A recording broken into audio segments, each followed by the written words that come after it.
tetapi dia merupakan tokoh yang banyak meriwayatkan hadis daripada Ibnu Umar. Hadis daripada Ibnu Umar, daripada Nafi' lah yang paling hebat sekali. Kemudian yang ambil daripada Nafi' siapa dia? Imam Malik. Imam Malik kita tahu, tokoh hadis yang juga mujtahid. Ambil daripada Imam Malik, Imam Syafi'i. Ni silsilah nombor 1 ranking dia. Tak ada challenge lah. Imam Malik daripada Nafi', daripada Ibnu Umar. Jadi silsilah hadis kita ni daripada Amr bin Syu'aib, daripada ayahnya, ini dinamakan silsilah hadis hasan. Contoh-contoh bagi hadis hasan. Jadi apa pengajaran hadis ini? Pengajaran hadis ini, Nabi menyatakan diambil zakat daripada tempat minum binatang ternak tersebut, ataupun daripada perkampungan. Ini menunjukkan bahawa zakat ini bagi orang yang ditugaskan mengambil zakat, dia tidak boleh nak menyusahkan orang lain. Dia kena pergi ambil binatang ternakan yang diwajibkan zakat, dia kena pergi ambil dengan tuan dia. Tambah lagi zaman dulu bukan senang nak pengangkutan ni. Jadi oleh kerana orang yang ditugaskan oleh pemerintah untuk mengambil zakat, dialah sepatutnya pergi turun pergi ambil, pergi kutip ambil. Dan disebut bahawa di sana tidak sepatutnya diletakkan di tempat jauh, ataupun tukang kutip zakat lembu, zakat kambing, duduk jauh daripada kawasan orang yang memelihara kambing, memelihara unta dan seumpamanya.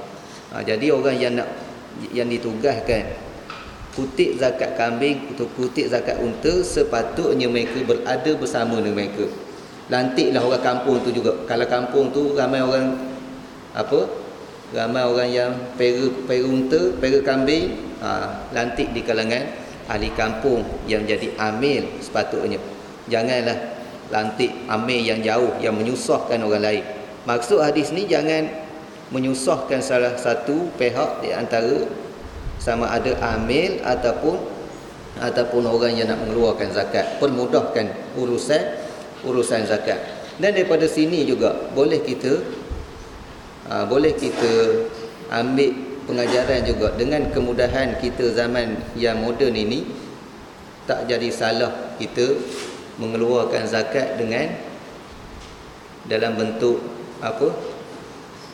menggunakan teknologi moden, pakai bank saja, banking saja, duit dengan teknologi, dengan apa-apa yang boleh memudahkan kita mengeluarkan zakat, itu sebenarnya digalakkan dalam Islam. Sebab itulah kaunter zakat sana sini yang dibuka begitu banyak, merupakan satu perkara yang molek.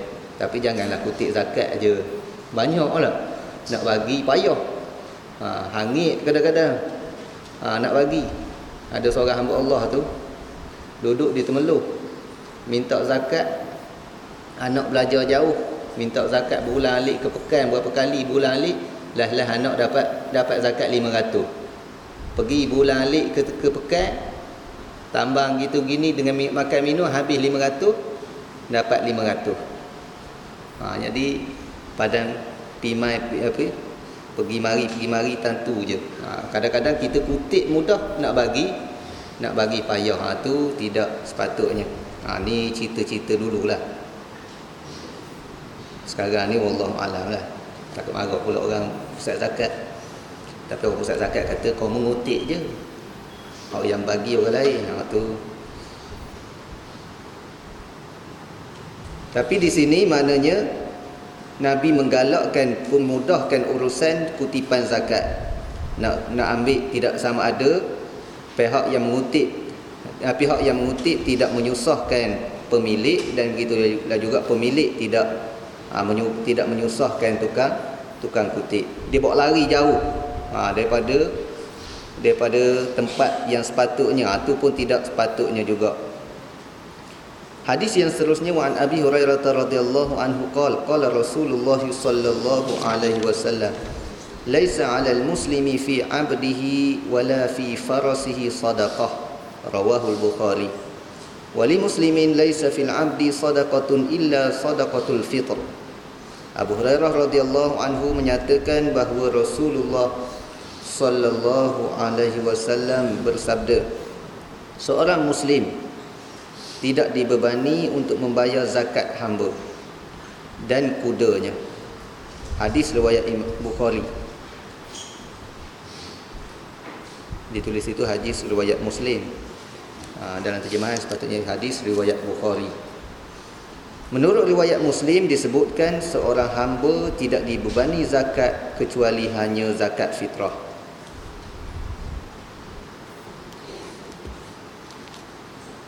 Jadi dalam hadis ini berkaitan dengan kesahihan hadis memang kita tidak pertikaikan kerana dia diriwayatkan oleh Imam Bukhari, bahkan bukan hanya Bukhari saja.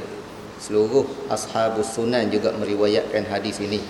Yang maknanya kesahihan hadis ini tidak dipertikaikan. Apa maksud hadis ini? Secara zahir hadis ini menjadi hujah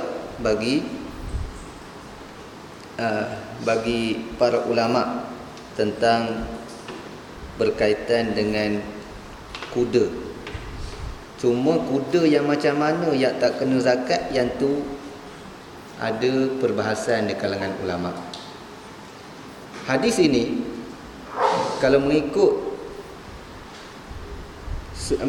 semua ulama, ijma' ulama menyatakan kalau kuda jenis kuda yang digunakan untuk berjihad, yang tu sepakat ulama kata tak kena zakat. Kuda untuk jihad, ini yang dipegang oleh mazhab Hanafi. Dia kata kalaulah untuk jihad memang tak kena. Mazhab lain pun tak kena juga kalau untuk jihad. Tapi kalaulah kuda yang tidak digunakan untuk jihad, dia ternak kuda, pera kuda, pera banyak jual. Yang jenis pera kuda ni, adakah dia dikenakan zakat? Kuda yang tidak digunakan untuk keperluan jihad, maka dalam masalah ini 3 mazhab selain daripada Hanafi mengatakan tetap tak kena zakat, kerana hadis ini merupakan hadis yang umum. Nabi sebut kuda, tak kiralah kuda yang macam mana. Bila sebut tak kena zakat ke atas kuda, tak kira kuda yang macam mana sekalipun, nescaya tidak diwajibkan zakat. Dah, apa hujah mazhab Hanafi pula? Hujah mazhab Hanafi, hadis ni jelas kata kuda tak kena. Macam mana pula awak kaitkan kuda di sini, tafsirkan dengan kuda yang digunakan untuk perang, untuk jihad? Tak ada pun sebut perang, sebut jihad. Dalam mazhab Hanafi, dia berdalilkan yang pertama sekali dengan dalil ayat Quran yang lebih umum. Dan ayat Quran merupakan dalil yang qat'i. Khudz min amwalihim sadaqatan. Ambillah daripada harta mereka. Kuda harta tak? Harta. Jadi secara umumnya kuda memang kena. Dah kuda yang jihad, yang berjihad, tu sepakat ulama kata tak kena. Dan begitulah juga ada satu hadis, juga hadis yang lain yang juga sahih yang diriwayatkan oleh Imam Bukhari dan Muslim. Ada menyatakan bahawa tentang kuda ini, summa lam yansa haqqallahi fi zuhuriha.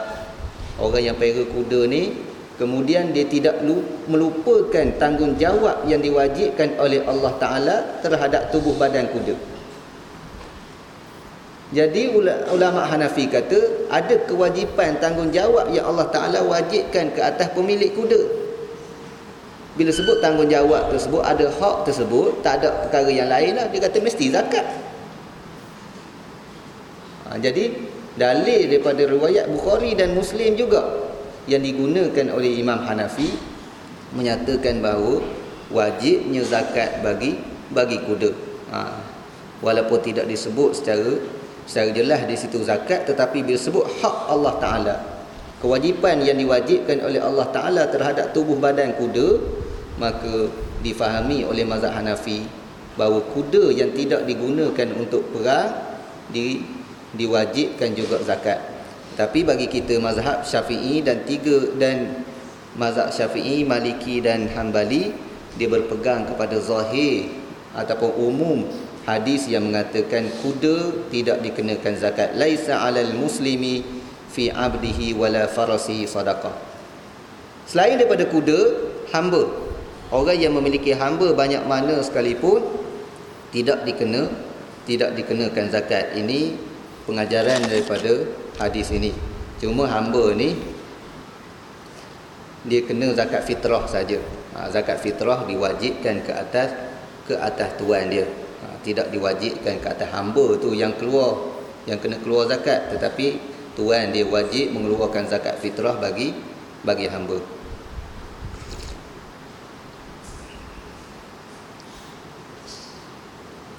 Seterusnya, hadis berkaitan dengan hadis seterusnya, wa an Bahz bin Hakim an abihi an jaddihi annahu qala Rasulullah sallallahu alaihi wasallam fi kulli sa'imati ibilin fi 40 bintu labun la tufarraqu ibilun an hisabiha man a'taha mu'tajiran biha falahu ajruh ataupun falahu ajruha.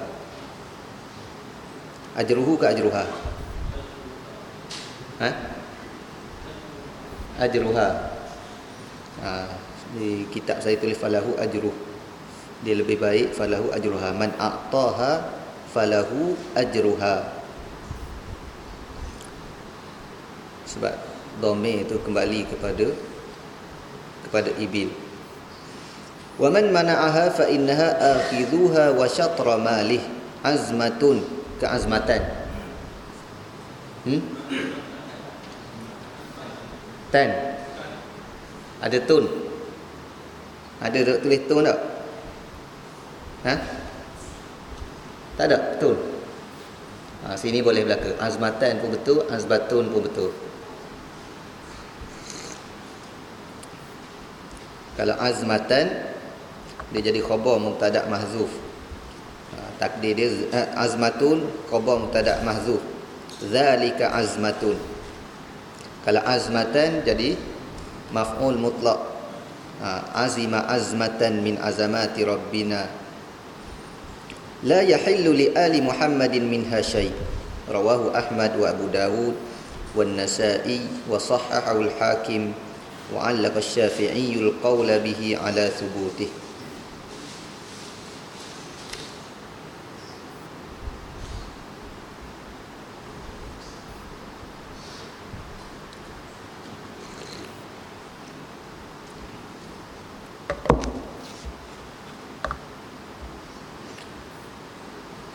Berkaitan dengan hadis ni, sanad hadis ni sedikit juga. Tadi Amru bin Syu'aib daripada ayahnya, daripada datuknya. Sini Bahz bin Hakim daripada ayahnya, daripada datuknya. Silsilah ini juga dikira silsilah hadis hasan juga. Silsilah hadis hasan. Bahz bin Hakim daripada ayahnya, daripada datuknya. Daripada Bahz bin Hakim telah menceritakan dari ayahnya, dari datuknya, yang telah menyatakan bahawa Rasulullah sallallahu alaihi wasallam pernah bersabda, untuk ternak unta yang dilepas di tempat pengembalaannya,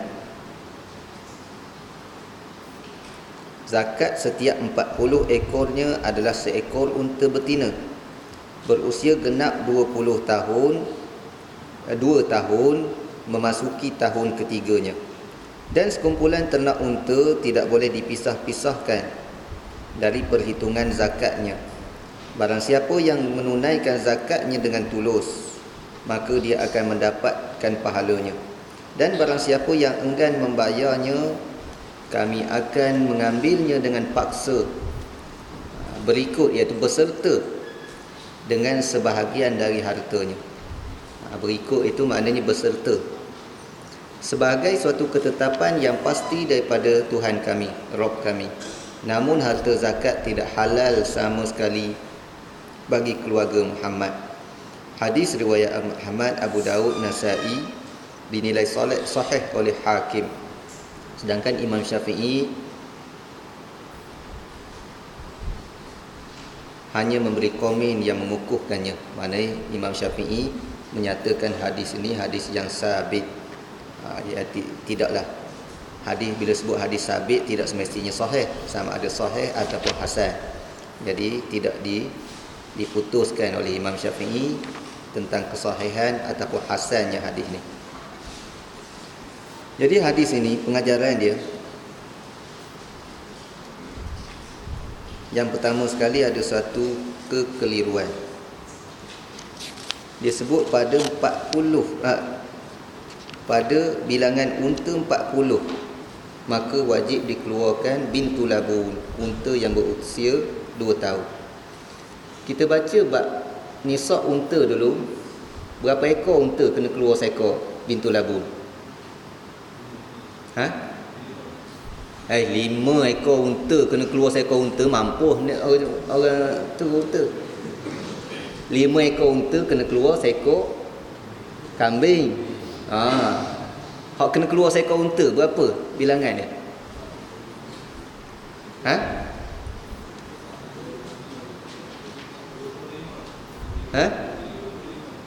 25? Baru 25. Tengok molek hadis dulu. 36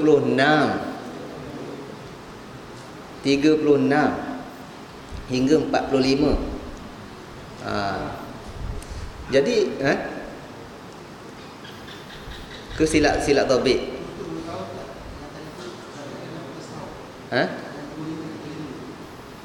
25-35 untuk unta yang berumur setahun. Di sini disebut unta bintu labun. Bintu labun ni mana unta 2 tahun. Unta 2 tahun 36 hingga 45. Okey. Dalam hadis ni disebut 40.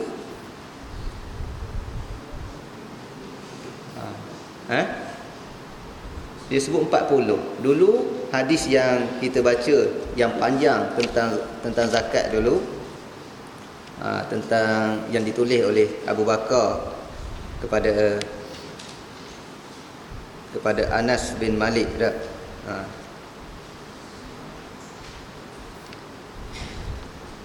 Bintu Makhad. Fa idza balawat 36 ila 45 fa fiha bintu labunin untha. 36. Sini disebut 40. Macam mana? Para ulama menyatakan 40 di sini bukannya angka permulaan yang diwajibkan. Tapi dia antara 36 hingga 45, 40 tu dah termasuk dah. Bukannya angka permulaan, angka minima yang dikenakan seekor bintu labun bukannya 40. Angka yang dikenakan bintu labun ini bermula daripada 36 hingga 45. Jadi 40 tu di antara. Di antaranya. Maknanya 40 dikenakan bintu labun juga.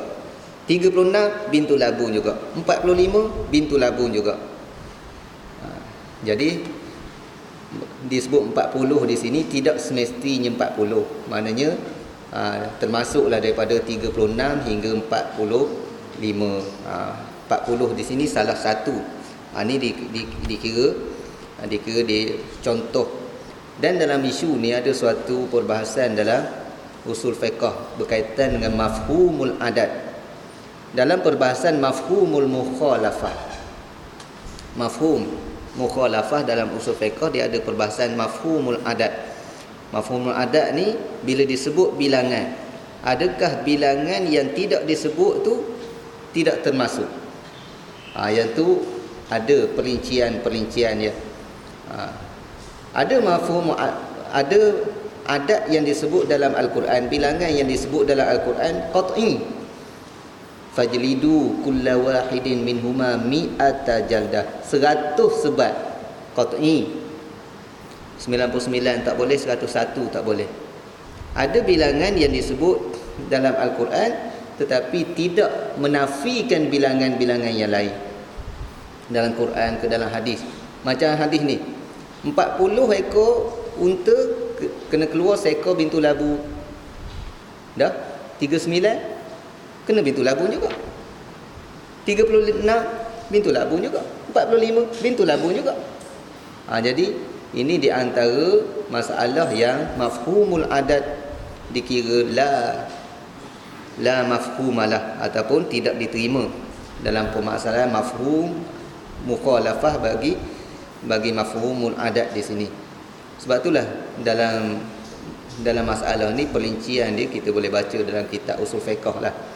Bila bilangan ini dikira memang kita kena pakai mengikut qadar bilangan tersebut, ataupun bilakah bilangan ini tidak menafikan yang lain. Sebagai contoh, bila Nabi sebut u'titu khamsan lam yu'tahunna ahadun qabli, aku dikurniakan 5 perkara, 5 keistimewaan yang tidak dikurniakan kepada umat-umat yang sebelum daripada aku. 5 je. Cari dalam hadis lain, ada hak lain lagi, ada hak lain lagi, lebih pada 5. Jadi di sini 5 yang disebut dalam hadis ini tidak menafikan bilangan-bilangan yang lebih daripada itu. Itulah juga kita baca sab'atun yudhilluhumullah fi dhillih, 7 golongan yang Allah Ta'ala bagi naungan hari kiamat. Baca dalam hadis-hadis lain, ada lagi golongan lain selain daripada 7 ni. Selain daripada 7 ni. Jadi walaupun disebut 7, tidak menafikan bilangan-bilangan yang lain. Dia ada waktu kita tidak nafikan bilangan tersebut, bukannya bilangan yang confirm menafikan segala bilangan yang tidak disebut mafhum mukhalafah dia. Ada kala memang kita kena pakai bilangan tersebut. Macam contoh mi'ata jaldah, 100 sebab 99 tak boleh, 101 tak boleh. Bila kita kena pakai, bila tak kena pakai, waktu kena ngaji usul fiqh dalam bab mafhum mukhalafah. Saya sebut bab je. Nak suruh saya ngajar, nantilah tunggu habis kitab ni dulu, kita bincang kitab benda pula kita boleh ajar. Okey. Jadi 40. 40 tak timbul masalah lah. Jangan kata kurang ataupun lebih tak kena. Kurang ataupun lebih kena juga, bermula 36 sehingga 45. Kena juga bintu labu. Kemudian hadis ini Nabi sebut la tufarraqu ibilun an hisabiha. Tidak boleh kita dan sekumpulan ternak unta tidak boleh dipisah-pisahkan daripada perhitungan zakatnya. Maknanya ini dalam masalah zakat khalitain, binatang yang duduk satu kandang. Taing zakat kita tak kira sekali, tapi taing kandang kita kira sekali. Tu tak acik. Walaupun 5 orang tuan, 3 orang tuan ke, dia waktu zakat dia kena kira sekali satu kandang tu. Tak boleh kita nak pisahkan. La tufarraq, tak boleh nak pisahkan. Ini yang di antara dalil mengatakan bahawa binatang-binatang yang duduk satu kandang ataupun dinamakan khalitain dikenakan zakat dan kita tak boleh nak pisahkan. Man ataha mu'tajiran biha falahu ajruha. Siapa yang mengeluarkan zakat kerana inginkan pahala, kerana mengikut perintah Allah Ta'ala, dia dapat pahala. Sesiapa yang melarang zakat, yang tidak nak keluar zakat, yang enggan bayar zakat, fa inna akhidhuha wa syatra mali, sungguhnya kami akan ambil zakat dia. Ini menunjukkan bahawa orang yang tak keluar zakat, pihak pemerintah boleh rampas harta dia. Rampas apa? Rampas dia, pihak pemerintah boleh ambil qadar yang diwajibkan zakat. Kalau 30 ekor lembu kena keluar seekor, kerajaan wajib ambil seekor, walaupun dia keras tak nak keluar zakat. Ni yang disebut dalam hadis ni, fa inna akhidhuha, kami akan ambil. Maknanya dibenarkan bagi pihak pemerintah untuk mengambil harta zakat walaupun tuan dia bermati-matian tak nak keluarkan zakat. Boleh. Dalam masalah ni tidak perlu kepada antara, tak perlu kepada persetujuan daripada pemilik zakat tersebut. Dah sah tak? Sah tak kalau zakat yang diambil oleh tukang kutip zakat dalam keadaan tuan dia tidak rela? Mana jawab? Dalam isu ni, walaupun tuan dia tidak berniat sekalipun nak keluar zakat, tetapi hukumnya sah juga. Telah dikira zakat. Walaupun tuan dia tak nak keluar zakat bermati-matian, tetapi bila diambil oleh pihak pemerintah, pihak yang berwajib, maka hukumnya tetap dikira zakat juga. Satu masalah, Nabi sebut kami ambil zakat tersebut wa syatra mali, dan sebahagian daripada harta. Maknanya ambil denda pula. Ambil denda. Bukan setakat ambil seekor lembu. Kalau 30 ekor wajib zakat seekor lembu, boleh kena denda pula sebab awak enggan keluar zakat. Masalah denda di sini, ada ulama yang mengatakan memang pihak pemerintah boleh mengenakan denda. Siapa tak nak bayar zakat, boleh ambil zakat dia dan bayar denda pula. Ini merupakan pandangan Imam Auza'i, pandangan Imam Ahmad dalam satu riwayat, pandangan Ishaq bin Rahawai, dan satu kaul bagi Imam Syafi'i. Kaul yang qadim, pendapat ketika Imam Syafi'i berada di kota Baghdad, mengatakan dibolehkan bagi imam mengenakan denda bagi orang yang tak keluar zakat. Zakat tu dia ambil juga, tapi tambah lagi dengan denda berdasarkan hadis ni. Tapi kebanyakan ulama, dan merupakan pandangan yang difatwakan di dalam mazhab keempat-empat mazhab yang muktabar, maka mereka mengatakan denda tersebut tidak dikenakan. Padan ambil zakat saja, qada zakat saja, dan tak perlu diambil denda.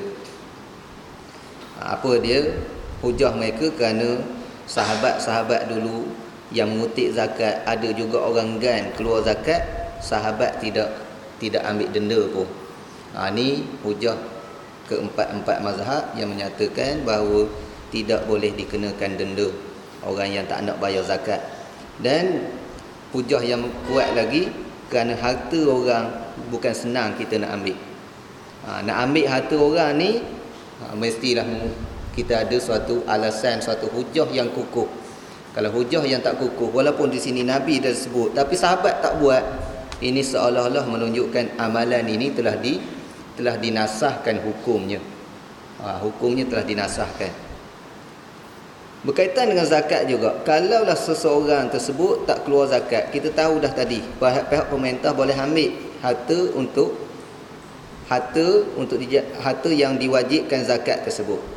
Kalaulah mereka mempunyai suatu kekuatan, satu kumpulan yang memang berkeras tak nak keluar zakat, pihak pemerintah boleh menyerang mereka. Sebagaimana yang dilakukan oleh Sayyidina Abu Bakar As-Siddiq radhiyallahu taala anhu. Kerana Sayyidina Abu Bakar kata, demi Allah, aku akan memerangi orang yang membezakan di antara solat dengan zakat. Ni ijtihad daripada Sayyidina Abu Bakar As-Siddiq, dan terbukti ijtihad beliau ini memberi suatu kekuatan kepada umat Islam dan merupakan suatu benteng untuk nak menjaga agama. Kalau dibiar, jawapannya semakin merebak orang yang tak nak keluar zakat.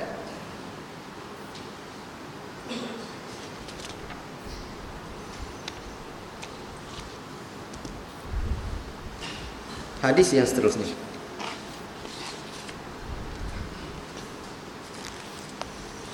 wa an Ali radhiyallahu anhu annahu qala Rasulullah sallallahu alaihi wasallam, idza kanat laka mi'ata dirhamin wa hala 'alaiha al-haul fa fiha khamsatu darahim wa laysa 'alaika shay'un hatta yakuna laka 20 dinara wa hala 'alaiha al-haul fa fiha nisfu dinar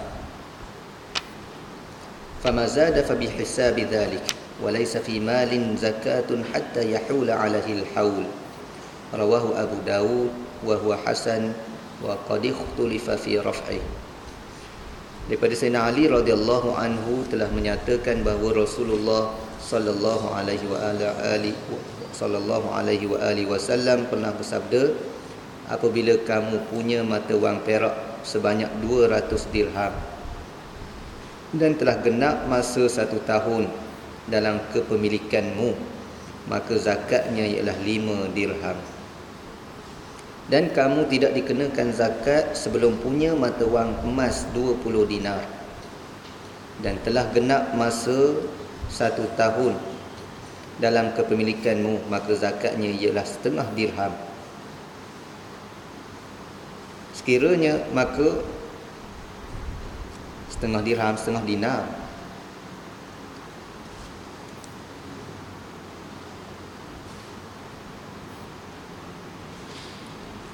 Silap terjemah tu. Dalam hadis, fafiha nisfu dinar, kena setengah dinar. Maka sekiranya lebih daripada itu, maka hendaklah dikira sama sepertinya, iaitu setiap 20 dinar, setengah dinar.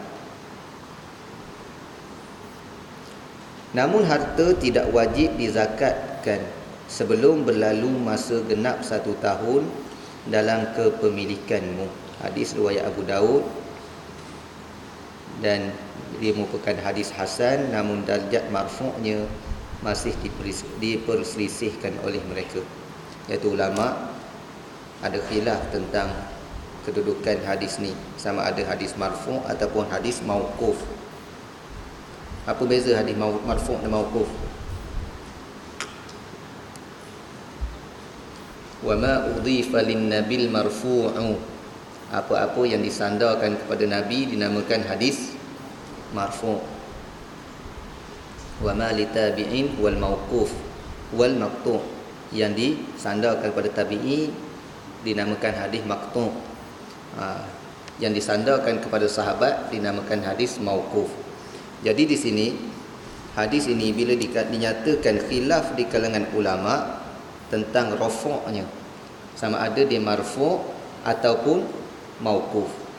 Apa makna marfu'? Kalau kita katakan hadis ni marfu', memang kenyataan ini kenyataan daripada Rasulullah sendiri. Kalau kita katakan hadis ini adalah hadis mauquf mengikut sebahagian daripada ulama, maka kenyataan ini adalah kenyataan daripada siapa? Sayyidina Ali. Itu maksud dia. Jadi khilaf di kalangan ulama tentang kedudukan hadis ini marfu' ataupun tidak. Cuma khilaf dalam berkaitan dengan marfu' ataupun tidak dalam isu hadis ini sebenarnya tidak menjadi masalah. Sama ada dia kenyataan daripada Nabi, memang kita tak petikaikan, ataupun kenyataan Sayyidina Ali, kenyataan daripada sahabat, tapi dalam perkara yang bukan perkara ijtihad.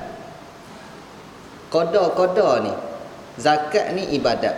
Qada yang diwajibkan zakat, takkanlah sahabat nak reka sendiri, nak bagi pandangan. Ini bukan dalam isu yang dibenarkan kita bagi pandangan, bukan isu ijtihad. Bila bukan isu ijtihad, sudah pastilah kenyataan daripada sahabat, kekuatan kenyataan tersebut hampir-hampir menyamai kenyataan Rasulullah. Jadi sama ada kita katakan kenyataan ini daripada Sayyidina Ali, maka kita katakan sudah pastilah Sayyidina Ali ambil daripada Nabi. Kalau kita katakan ini merupakan kenyataan Nabi direct, memang daripada awal lagi tak ada masalah. Kita nak ambil hukum daripada hadis ini. Jadi kalau kita ambil katakan kenyataan Sayyidina Ali sekalipun, dan ini merupakan pendapat yang terkuat di kalangan ulama-ulama hadis, menyatakan kenyataan ini kenyataan Sayyidina Ali, bukannya lafaz daripada Rasulullah sallallahu alaihi wasallam sendiri. Walau bagaimanapun dari segi hukumnya, oleh kerana masalah ini bukannya masalah ijtihad, masalah berkaitan dengan ta'abbudi, berkaitan dengan ibadat yang kita tak tahu apa illah dia, kenapa qada begini, kenapa qada begini, sudah pastilah Sayyidina Ali ambil daripada sumber yang sepatutnya, dan sumber tersebut tidak ada sumber yang lain selain daripada Quran, melainkan daripada Rasulullah sallallahu alaihi wasallam. Jadi tak timbul masalah tentang boleh ataupun tidak kita berhujah dengan hadis ni. Apa maksud hadis ni? Pengajaran daripada hadis ni, Hadis ini menceritakan tentang qada nisab bagi emas dan perak. Qada nisab bagi perak, pertama sekali Nabi sebut 200 dirham, mi'ata dirham, 200 dirham. 200 dirham ni bersamaan dengan berapa? Rasanya sebelum ni kita dah jumpa satu hadis yang menceritakan dia tak sebut 200 dirham.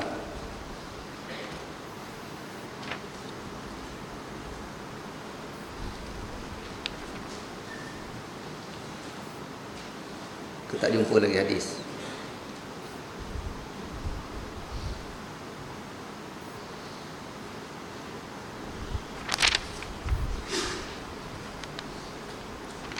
Tak apalah.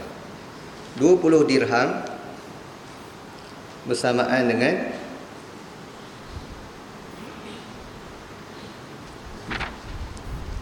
berapa miskol. Dia ada timbangan dia pula miskol. Berapa?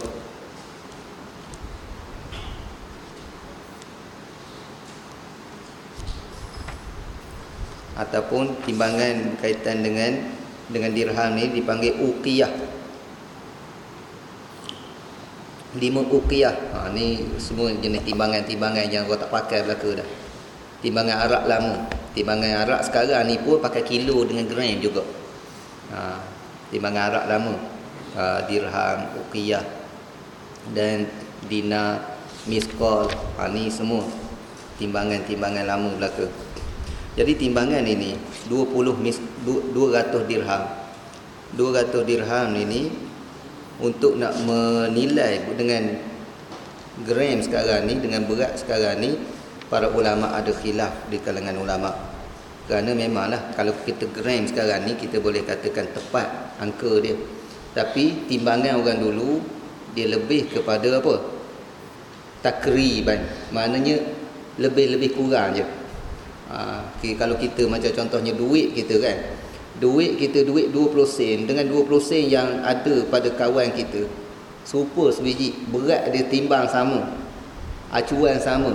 Dulu acuan orang ni ketuk begini, orang ni ketuk begini, bukan ada kilang macam kita ni. Walaupun duit tu dibuat daripada emas, walaupun duit tu dibuat daripada perak, tetapi ada tafawut, ada berlebih kurang dia sudut berat dia. Jadi di situ para ulama dalam menentukan bilangan-bilangan berat dia dengan bilangan yang ada sekarang ni ada khilaf. Apatah bukan setakat sekarang ni, dengan ulama-ulama dulu pun yang sebelum daripada kita pun ada khilaf yang tak sempat dengan zaman Nabi. Kerana apa? Kerana kalau kita tengok gantam Baghdad berapa, gantam Mesir berapa, ada beza belaka. Jadi daripada situ ada khilaf di kalangan ulama dalam menentukan 200 dirham tersebut berapa gram. Secara ringkas saya nak sebut, ada ulama menyatakan 200 dirham kalau yang dinilai oleh Syekh Abdul Aziz Uyunusud, seorang ahli fatwa di Homs, Syria, dia menyatakan bahawa 1 dirham mengikut mazhab Hanafi 3.5 gram. Selain daripada mazhab Hanafi 2.52 gram. Tu maknanya 1 dirham kali dengan 200. Jadi kalau dinar pula bagi emas, 1 dinar sama dengan 1 miskol. 1 dinar ataupun 1 miskol 5 gram mengikut Hanafi, 3.6 gram mengikut Syafi'i dan mazhab-mazhab yang lain. Jadi kalau kita nilaian emas lah zaman kita sekarang ni, lebih kurang 84 gram emas yang dinilai oleh pusat zakat kita, lebih kurang 84 gram. Kita ambil hak tu mudah. Kalau kita nak kira miskol, kira dirham, kita tak ada dari zaman sekarang orang dah tak pakai timbangan tersebut. Tapi walaupun tak pakai, kita kena ambil kira sebab itu ukuran daripada Nabi. Zaman Nabi itu ukuran dia, kita kena terima ukuran tersebut. Cuma kita nilaikan dengan qada yang ada bagi kita. Jadi bagi bagi perak 200 dirham, bagi emas 20 dinar. 200 dirham wajib keluar 5 dirham. 5 per 200 berapa peratus?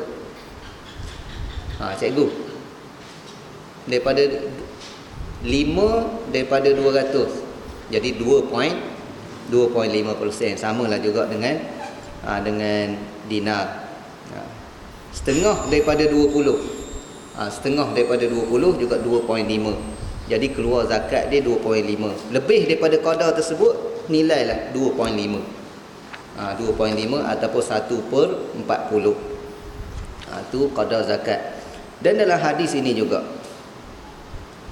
mensabitkan zakat emas dan perak, dan juga zakat emas dan perak ini tidak jadi wajib melainkan cukup haul, cukup pusingan setahun. Cukup pusingan setahun, maka diwajibkan zakat emas dan perak.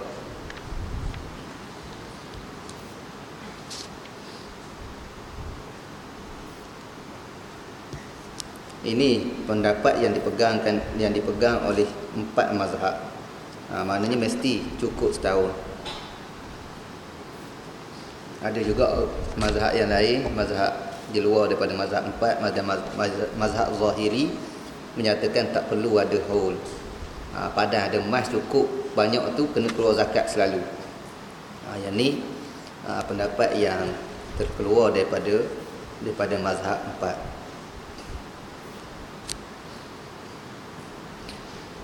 Seterusnya, Walid Tirmidzi an Ibn Umar radhiyallahu anhuma annahu qala man istafada malan fala zakata alaihi hatta yahul al-haul wa rajih waqfah. Menurut hadis yang diriwayatkan oleh Tirmidzi melalui Ibn Umar radhiyallahu anhuma, disebutkan barang siapa beroleh keuntungan dari harta yang dikelolanya, maka belum wajib bayar zakat kecuali bila telah berlalu atasnya masa genap 1 tahun. Namun sebenarnya hadis ini adalah hadis mauquf, iaitu kenyataan ini adalah kenyataan Ibnu Umar radhiyallahu taala anhuma. Jadi hadis ini menguatkan lagi isu haul tadi, isu putaran setahun bagi harta-harta macam emas dan perak, binatang-binatang ternakan yang dikenakan zakat. Begitulah juga harta mal mustafad, harta yang daripada apa-apa yang kita dapat daripada binatang-binatang tersebut. Ada lebih sebagai contohnya perniagaan, kita kena setahun juga. Itu yang disebut dalam hadis ni. Jadi hadis ni menguatkan saja apa yang disebut dalam hadis tadi. Seterusnya zakatus saghir, zakat harta budak kecil. Wa an Amr bin Shu'aib an abihi an jaddihi Abdullah bin Amr radhiyallahu anhum anna Rasulullah sallallahu alaihi wasallam qala man waliya yatiman lahu mal falyattajir lah wa la yatrukhu hatta ta'kulahu as-sadaqah. Rawahu Tirmidzi wa Daraqutni wa isnaduhu dha'if wa lahu syahidun mursalun 'inda Syafi'i.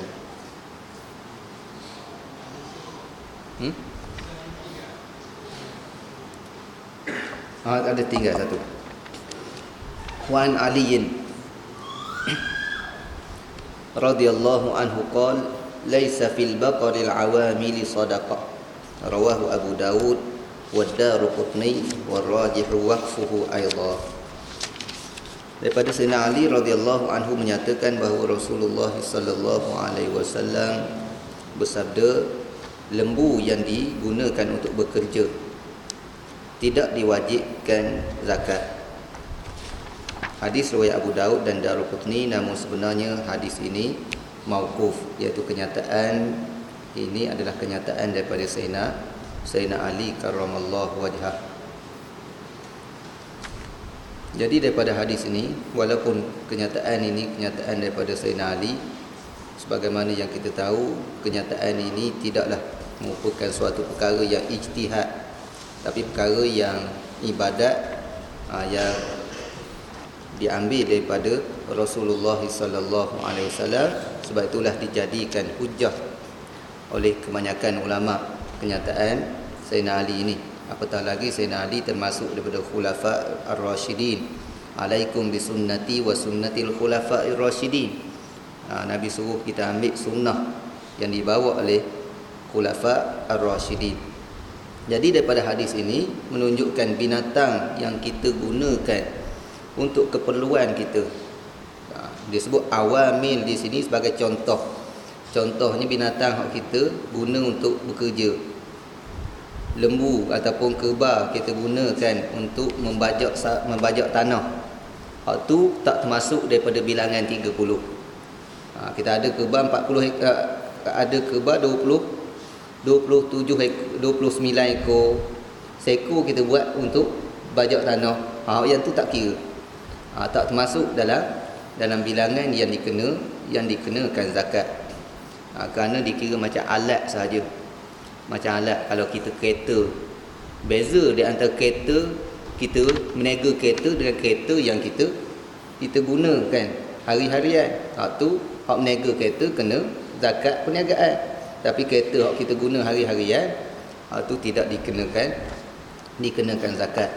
Itulah yang dipegang oleh jumhur ulama, menyatakan binatang-binatang yang kita gunakan untuk keperluan kita, sama ada untuk tunggangan ataupun untuk membantu kita dalam kerja harian kita, itu tidak dikenakan zakat. Hadis seterusnya.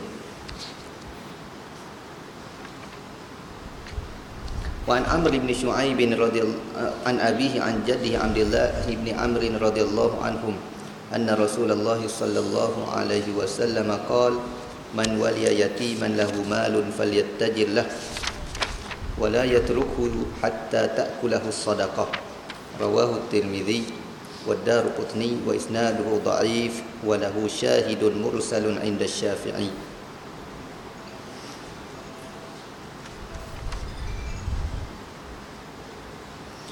Daripada Amr bin Shu'aib telah meriwayatkan daripada ayahnya, daripada datuknya, iaitu Abdullah bin Amr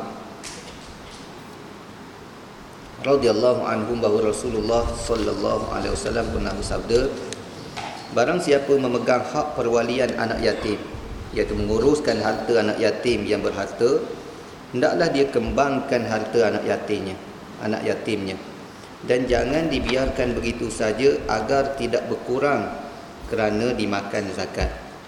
Hadis riwayat Tirmizi dan Darqutni, meskipun sanadnya lemah, namun Asy-Syafi'i, imam Syafi'i mempunyai bukti yang menguatkannya, iaitu ada bukti daripada hadis mursal di sisi Imam Syafi'i, iaitu mengikut riwayat Imam Syafi'i di dalam kitab Musnad Imam Asy-Syafi'i. Jadi berkaitan dengan hadis ni, ini merupakan hadis dhaif. Tetapi lemahnya hadis ini, dhaifnya hadis ini, sanad ini, ada penguat dia. Apa penguat dia? Syahid. Penguat dia iaitu riwayat yang diriwayatkan oleh Imam Syafi'i di dalam kitab Musnad. Tapi riwayat Imam Syafi'i ini juga merupakan hadis mursal. Apa makna hadis mursal? Hadis yang diriwayatkan oleh tabi'in terus kepada Nabi. Tabi'in kata Nabi bersabda. Jadi tabi'in ini apabila dia meriwayatkan direct daripada Nabi tanpa menyebut sahabat yang diambil hadis tersebut, dinamakan hadis mursal. Hadis mursal ni di antara hadis yang dhaif. Tetapi dhaif dia, lemah dia, agak ringan. Kenapa? Kerana tabi'in. Tabi'in siapa? Tabi'in orang yang sempat dengan sahabat. Sahabat semua orang yang semua kita boleh percaya. Dinamakan kulluhum udul. Semua sahabat ni kita boleh percaya. Angkat tangan belaka. Tabi'in dia meriwayatkan hadis Tabi'in ni orang sempat dengan sahabat. Apa dalam pemikiran kita? Dia ambil daripada mana hadis ni?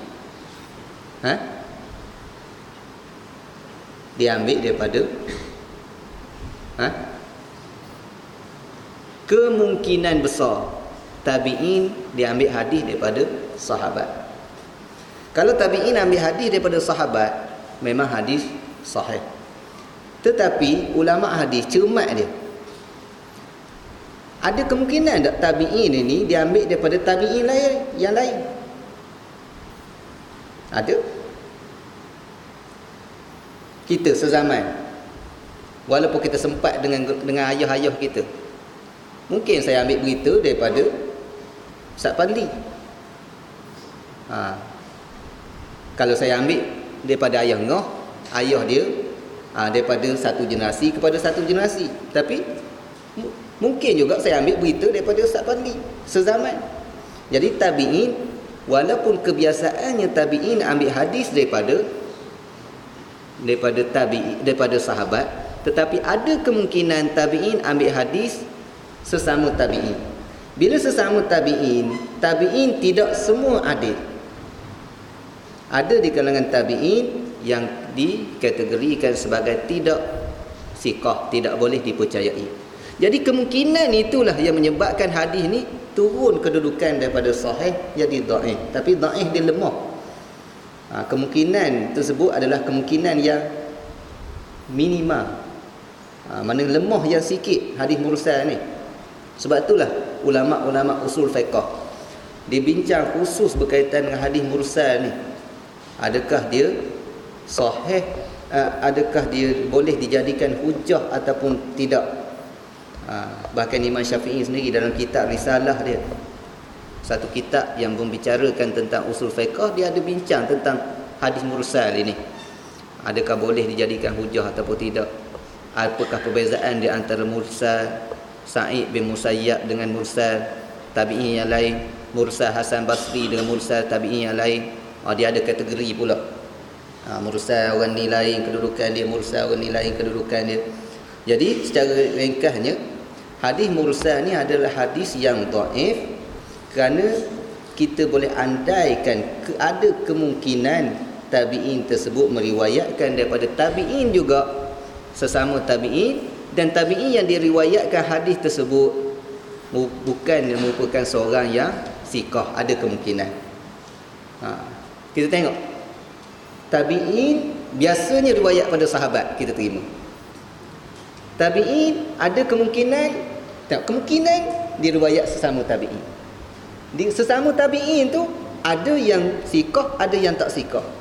Kalau diambil daripada siqah, tak jadi masalah. Siqah ni orang yang boleh dipercayai. Kalau diambil daripada orang yang tidak boleh dipercayai, yang inilah yang kita ada timbul sedikit keraguan. Itu menunjukkan hadis mursal ni sedikit keraguan. Turun jadi dhaif. Cermatnya ulama dulu dia nak menilai sesuatu hadis sama ada sahih ataupun sebaliknya. Jadi hadis ni riwayat Tirmizi dan Daruqutni dalam bentuk marfu' yang diambil daripada Rasulullah tu dhaif, tetapi dikuatkan oleh hadis mursal yang diriwayatkan oleh Imam Syafi'i. Dan hadis mursal yang diriwayatkan oleh Imam Syafi'i ini, perawi yang disebut oleh Imam Syafi'i adalah perawi yang siqah, yang boleh dipercayai. Jadi hadis ini apa pengajaran dia? Pengajaran dia yang pertama, harta yang dimiliki oleh anak yatim daripada harta-harta zakat, dan apabila cukup nisab dan haulnya juga diwajibkan zakat. Sebab apa? Sebab Nabi sebut wala yatrukhu hatta ta'kula sadaqah. Jangan kamu biarkan harta begitu saja, harta jadi beku, kerana akan berkurangan disebabkan zakat. Setiap tahun keluar zakat beku begitu saja, jadi semakin lama semakin berkurangan harta anak yatim tersebut. Sebab itulah Nabi cadangkan bagi orang yang menguruskan harta anak yatim, dia kena kembangkan harta tersebut, niagakan dan seumpamanya. Kembangkan mengikut keadaan yang dipikir memberi maslahah kepada anak yatim tersebut. Ini yang dipegang oleh tiga mazhab. Maknanya walaupun seseorang belum baligh, tetapi harta dia juga wajib dikenakan zakat. Tetapi mazhab Hanafi tetap menyatakan kanak-kanak tidak diwajibkan zakat. Hujah dia apa? Rufi'al qalamu an thalath. Maknanya dia tidak mukallaf. Hadis yang menceritakan golongan yang tidak mukallaf secara jelas menyebut kanak-kanak. Jadi apa sekalipun kanak-kanak tidak wajib. Jadi tak wajib juga dia keluar zakat. Jadi ini dan ulama lain jawab pula, memang tak wajib dia. Dia tak berdosa kalau tak keluar zakat, tapi yang diwajibkan adalah wali dia, iaitu orang yang menguruskan harta dia. Yang itulah orang tersebut yang dipertanggungjawabkan oleh Allah Ta'ala untuk mengeluarkan zakat daripada harta seorang yang belum baligh ataupun kanak-kanak.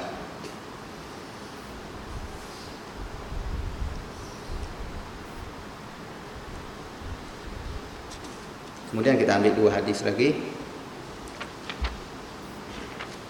Wa an Abdullah bin Abi Aufa radhiyallahu anhu qala kana Rasulullah sallallahu alaihi wasallam idza atahu qaumun bi sadaqatihim qala Allahumma salli alaihim, muttafaqun alaih. Daripada Abdullah bin Abu Aufa radhiyallahu anhu telah menceritakan bahawa Rasulullah sallallahu alaihi wasallam bila kedatangan suatu kaum untuk menyerahkan zakat mereka, baginda berdoa, ya Allah, limpahkan rahmat buat mereka. Hadis Bukhari dan Muslim, muttafaqun alaih. Jadi berdasarkan pada hadis ni, Nabi mengajar kita di antara perkara yang digalakkan apabila kita menerima zakat, kita berdoakan kepada orang yang mengeluarkan zakat. Ini adalah sunat saja, tapi galakan kita berdoa. Dan ini di antara doa yang dilakukan oleh Nabi sallallahu alaihi wasallam. Walau bagaimanapun para ulama menyatakan apa-apa doa yang kita doakan kepada orang yang membayar zakat walaupun bukan daripada lafaz Nabi, tak jadi masalah. Kita doa ajarakallahu fi ma a'tai, mudah-mudahan Allah Taala memberi ganjaran apa yang engkau berikan. Wa barakalaka fi ma abqai, mudah-mudahan Allah Taala berkati harta yang masih ada di tangan kamu lagi. Wa ja'alahu laka tahura, mudah-mudahan Allah Taala jadikan harta tersebut suci, iaitu suci daripada segala-gala kekotoran. Maknanya harta yang halal 100%. Itu di antara doa-doa yang kita galakkan doa kepada orang yang memberi zakat. Tak erti doa ni pun kita doakan dalam bahasa Melayu. Ataupun kita sebut mudah-mudahan Allah Ta'ala berkatkanlah tu, mudah-mudahan Allah Ta'ala terima. Apa-apa ungkapan yang menjadi yang dikira doa ni tak semestinya kita tadah tangan. Tadah tangan tu salah satu daripada adab doa, tapi tak semestinya kita tadah tangan. Orang bagi zakat, serah ke zakat, kita kata mudah-mudahan Allah Ta'ala terima zakat. Terima kasih, mudah-mudahan dapat berkat. Apa-apa ucapan yang memberi erti doa itu telah dikira doa. Kadang-kadang ada setengah orang dia seolah-olah dia menganggap doa ni ketika berzakat merupakan salah satu rukun. Kadang-kadang dia serah, ustaz, serah zakat kita terimalah. Ustaz, tak ada doa ke? Sebab saya serah dulu lama, tukar terima zakat tu berdoa. Ada 2-3 minit dia kata berdoa. Nak berdoa, tapi tak berdoa pun tidak menjadi suatu kesalahan. Kadang-kadang jadi itu pula, soh kedok ni, terima gitu saja, ambil itu terima kasih, tak lebih pada terima kasih.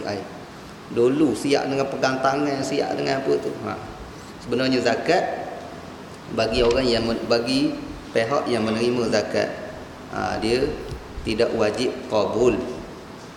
Tidak wajib qabul. Sebab itulah kalau di negeri-negeri Arab cukup mudah. Zakat fitrah ni dia bentang sejadah aja luar masjid. Luar masjid Pagi raya zakat fitrah hentar sejadah. Kalau di Syariah dulu hentar sejadah, okey. Dia tulis fitrah. Campur. Dia dah tentukan berapa qadarnya, lepas tu bubuh je lah. Mana orang yang menerima tu tak mesti qabul. Aku terima. Tak semesti. Hak wajib qabul ada perkara-perkara yang lain. Macam akad nikah tu wajib qabul. Wajib mesti kena kata aku terima. Tapi dalam menerima zakat tidak wajib kita qabul.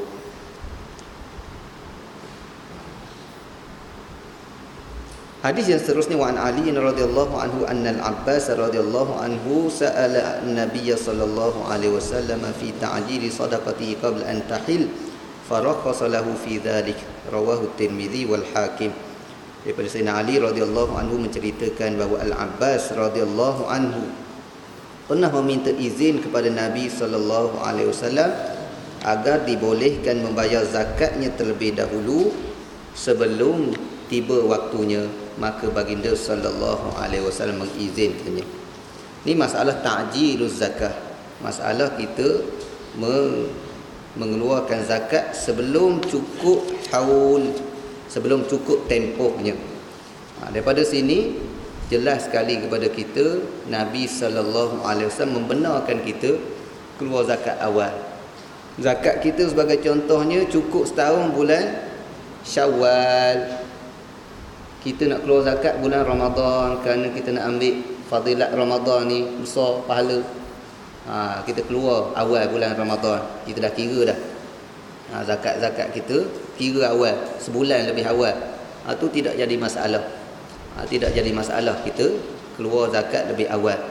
Cuma tak wajib lagi waktu tu. Wajib bila? Wajib bila cukup setahun. Dan satu perkara yang kita kena peringatkan berlaku. Perkiraan zakat bukan dikira mengikut Ramadan, tetapi ikut qadar bila kita cukup nisab.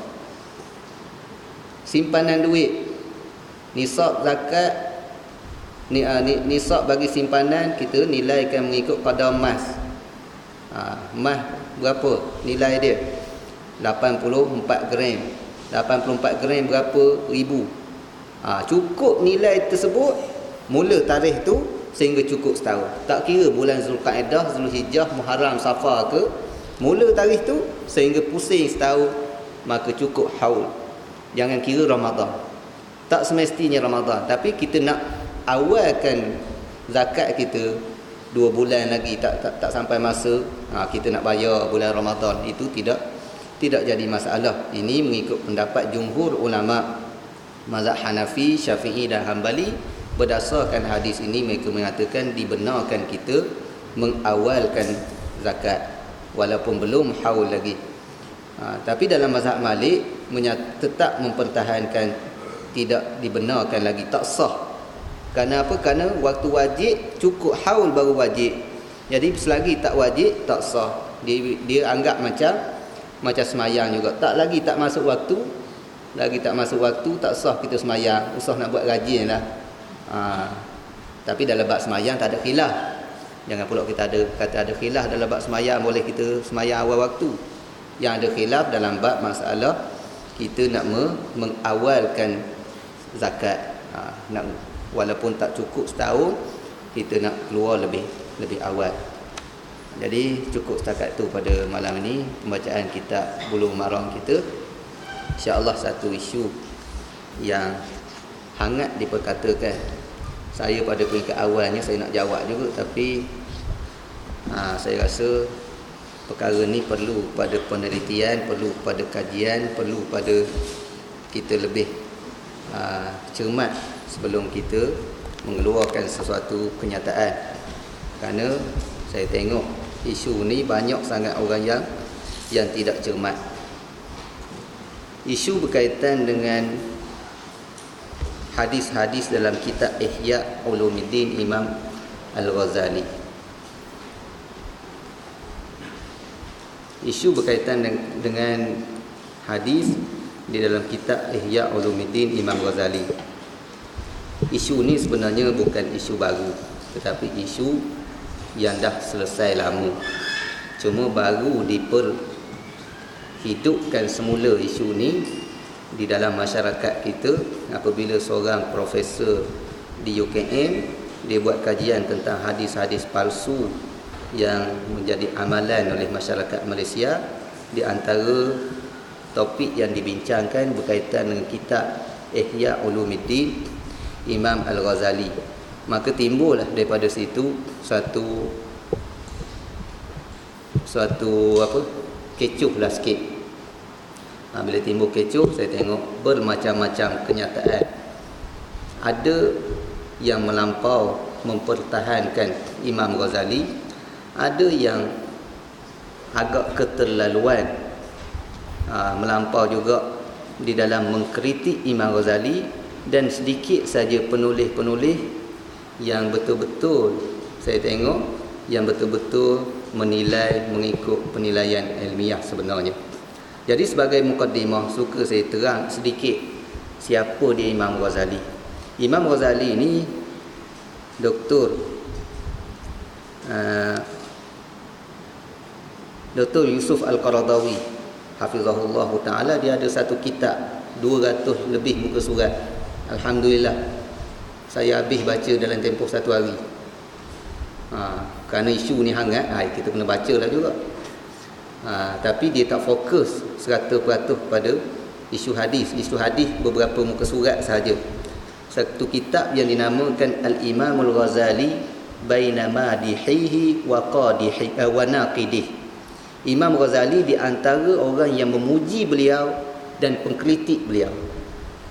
Dia kaji belaka. Di antara orang yang memuji dan mengkritik. Berkaitan dengan Imam Ghazali, bukan sekarang, daripada dulu lagi ada orang yang terlalu ta'assub dengan Imam Ghazali sehingga menganggap kitab Ihya ni lepas pada Quran dia dah. Lepas pada Quran Ihya lah, tak ada lah kitab yang lain. Maknanya hadis-hadis Bukhari itu pun bawah lagi. Kerana apa? Kerana mereka menganggap kitab Ihya ni bukan setakat hadis, ada nasihat, ada itu, ada ini. Maknanya lebih lagi. Ni ada yang keterlaluan. Ada yang keterlaluan mengkritik sehingga mengatakan bahawa Ihya Ulumuddin bukannya Ihya Ulumuddin. Ihya Ulumuddin makna apa? Menghidupkan ilmu-ilmu agama. Dia kata kitab ni sebenarnya menghidupkan agama, bukan agama Islam. Ni menghidupkan agama baru pula. Ni antara yang keras terhadap kitab Ihya Ulumuddin. Dan bukan setakat itu saja, mereka mengarahkan bakar kitab Ihya dan macam-macam lagi lah. Sebahagian di antara orang yang terlalu memuja Imam Ghazali, di antaranya kebanyakan ahli-ahli sufi, sebahagian daripada ahli sufi, mereka ni agak keterlaluan sedikit dalam memuji Imam Ghazali. Begitulah juga yang mengkritik Imam Ghazali yang agak keras sedikit, iaitu tidak boleh kita nafikan golongan yang cenderung kepada salafi dulu dan kini. Mereka kritik Imam Ghazali. Dan di kalangan ulama-ulama muasir, ulama-ulama yang semasa yang memuji Imam Ghazali ramai. Di antaranya Syekh Abu Ala Maududi, Syekh Azhar Muhammad Mustafa Marari, Abu Hasan Nadawi, Syekh Abdul Halim Mahmud, Abu Zuhrah, dan ramai lagi. Dan kedudukan Imam Ghazali ini, tuan-tuan, Imam Suyuti menyatakan bahawa sepakat ulama menyatakan beliau merupakan mujaddid kurun yang kelima. Kurun yang kelima. Kurun yang kedua siapa mujaddid? Kurun yang kedua dikatakan Imam Syafi'i. Kurun yang pertama Umar bin Abdul Aziz, mujaddid. Kurun yang kedua Imam Syafi'i. Kurun yang ketiga kena jawab semula lah ni. Kita ambil kurun yang kelima. Kurun yang kelima, Imam Suyuti kata sepakat ulama menyatakan Imam Ghazali lah merupakan mujaddid. Dan Imam Ghazali ni dikenali sebagai Hujjatul Islam, merupakan hujjah Islam. Kenapa beliau merupakan hujjah Islam? Kerana keilmuan Imam Ghazali ni dalam banyak bidang. Bidang apa? Bidang usul fiqh, bidang ilmu kalam, bidang mantik, falsafah, tasawuf. Dan jasa Imam Ghazali terhadap dalam mempertahankan akidah yang cuba diselewengkan oleh ahli falsafah, suatu jasa yang memang tak ada orang boleh nafi. Kalau orang nafi, maknanya dia ada masalah jasa dia. Sehingga dia mengarang kitab Tahafutil Falasifah. Maknanya kecelaluan pemikiran ahli-ahli falsafah untuk menjawab segala kekeliruan yang ditimbulkan oleh ahli falsafah bagi mereka nak mengelirukan masyarakat terhadap Islam itu sendiri. Tokoh yang paling kehadapan melawan ahli falsafah ni Imam Ghazali. Sebab itulah orang ahli-ahli falsafah barat ke siapa ke sekalipun, bila bincang tentang ahli falsafah Islam, mestilah mereka membincangkan tentang Imam Ghazali, mestilah mereka membincangkan tentang Ibn Rushd dan yang lain. Imam Ghazali memang ahli falsafah yang kuat mempertahankan Islam. Kerana zaman beliau tu sebut ancaman bagi akidah umat Islam datang daripada ahli falsafah. Beliaulah orang yang paling kehadapan sekali. Dan banyak lagi. Saya sebut sedikit tentang Imam Ghazali. Kenapa saya sebut perkara ni? Supaya kita menilai kelemahan dulu. Adalah tidak adil kita nak sebut kelemahan yang tu kita besarkan tanpa kita menilai sudut-sudut yang lain.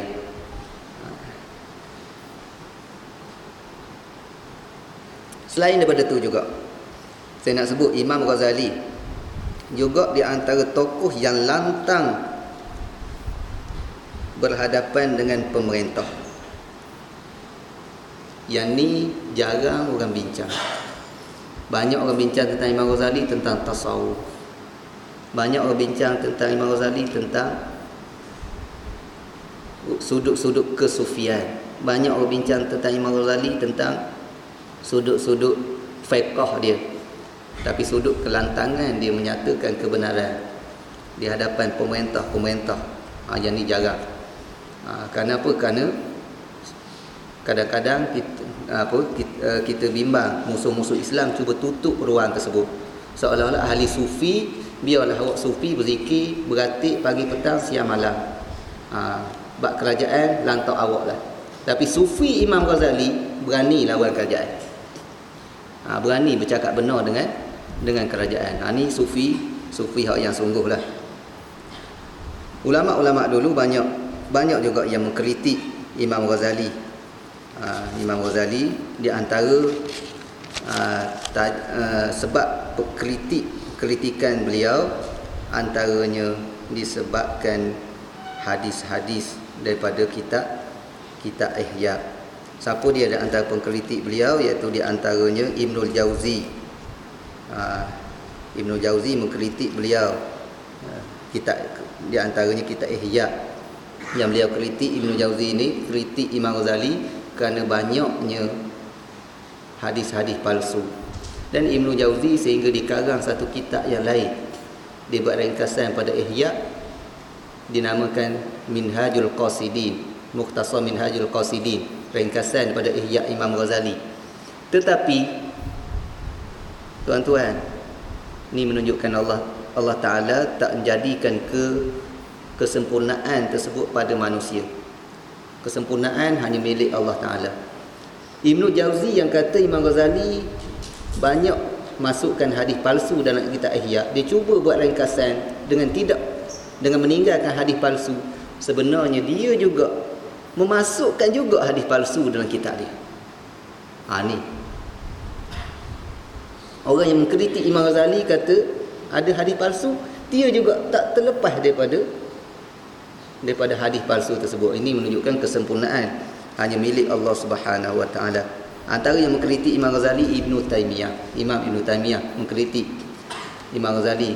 Dia mengkritik dalam dua sudut. Yang pertama sudut hadis, yang kedua sudut aliran tasawuf yang dibawa oleh Imam Ghazali. Ini panjanglah ceritanya. Panjanglah. Dia mengkritik Imam Ghazali.